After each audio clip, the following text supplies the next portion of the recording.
So all right, let's talk about trying to choose a reader for your organization. There's a couple of different things we need to consider.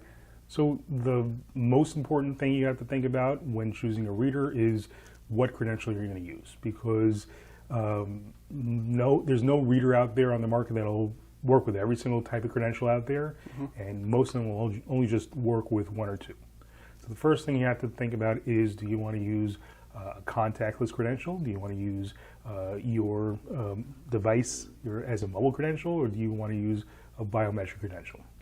Contactless credential is something like a card or a key fob. So this is something that you would carry around with you, and you would present it to your reader, and the reader would decide if you're authorized or not.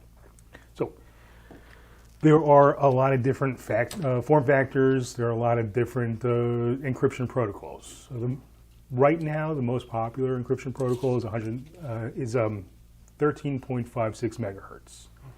In the past, 125 kilohertz was the most popular, but nowadays, as we've learned more things and we've advanced, 13.56 is the most popular. It's a good compromise between convenience and security, and it's not too pricey. It's nicely encrypted, and it's much harder to bypass or to get around. Now, you can't tell the difference between 125 kilohertz or 13.56 megahertz just by looking at the credential. For example, this is 13.56 megahertz. This is 125 kilohertz, but we sell the same exact looking thing in 13.56 megahertz. So you want to make sure that you choose the right credential, and then once you choose a credential, that'll dictate which readers you can use. If you want to use a mobile credential, you'd want to get a reader that is compatible with mobile credentials. So if you're going to be using mobile credentials, that limits you to just a few types of readers. If you want to use biometric, you have to decide what kind of biometric you want to use. If you want to use fingerprints, if you want to use palm reader, if you want to use retinal scan. Fingerprint readers tend to be relatively slow. They have a very low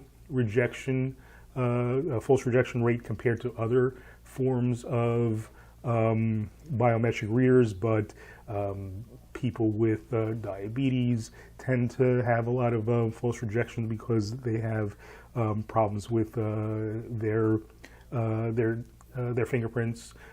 People who have circulation problems tend to get rejected a lot by fingerprint readers. If you have a lot of people that might have problems with their fingerprints, you want to use a palm reader, which is also much faster than a fingerprint reader, but also more expensive and much, much slower. If you want to use a retinal scan, then that typically tends to have a higher false rejection rate, especially in colder areas.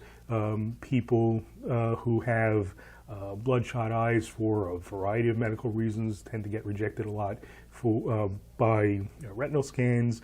You could get facial recognition readers, but they tend to be pretty slow. They tend to be more expensive, and if you're in a very cold environment, you have people wearing masks, or you have people wearing hoods, they tend to get rejected a lot, and they need to be mounted in a place with lots of really good lighting. So there's no one perfect credential.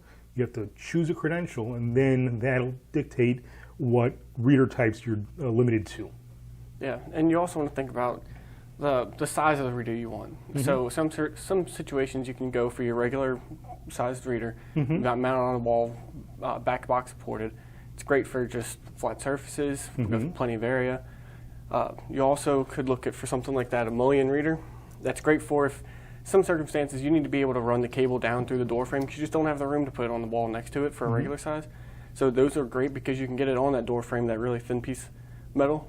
It's great for fitting it around on there. When it comes to your mobile devices, it just depends on, once again, whether it's the environment that it's in. If you've got plenty of room to put a regular size reader, it'll be great. Put it up on the back box, should be all right. Pick a small one if you need small space for it.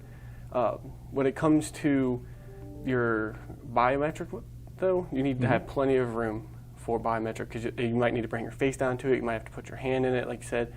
You're going to have a lot more of these different factors that play into biometric, just because it takes, instead of just putting a card up or putting your phone up, you have to usually incorporate a pretty sizable amount of space for some kind of body part. And also on that same topic, sometimes with readers, you got to figure out the read distance. For a regular reader, card reader on a pedestal, if you're in a car, you want to be able to reach out. You don't need to touch it. You want to be able to reach out so that you can have a little bit of space, so that when you're driving up, you don't have to get out of your car because you went too far away from it. Versus if you're trying to get into the building, you could walk right up to it and put it right on there. So you just need to consider that with the read distance. And even with mobile devices, it's really dependent on the phone and what hardware or software capabilities your phone has. So it just depends on all the different factors that play into the system you need.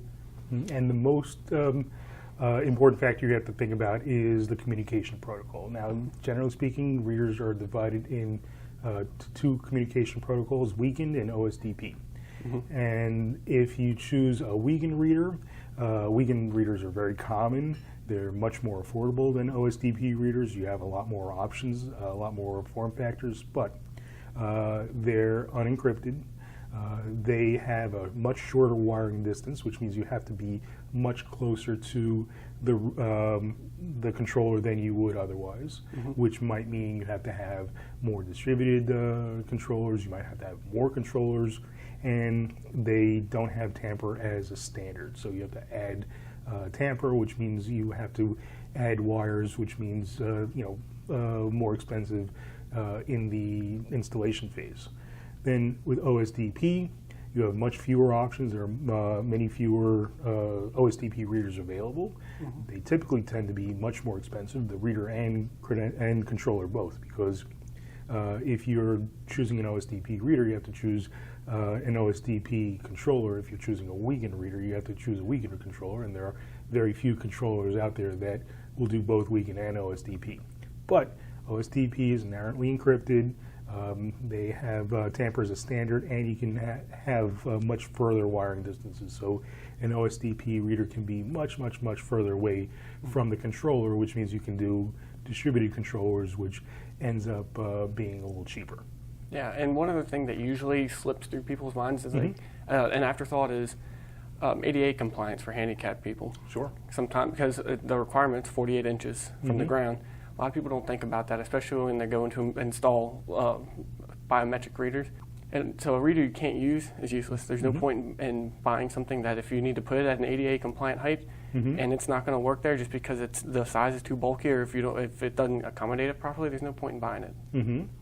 So there's a lot to think about when you choose a reader, and the reader is the access control accessory that you use every single day. So it's the most visible part of the access control system, so it's the part that you really want to get right.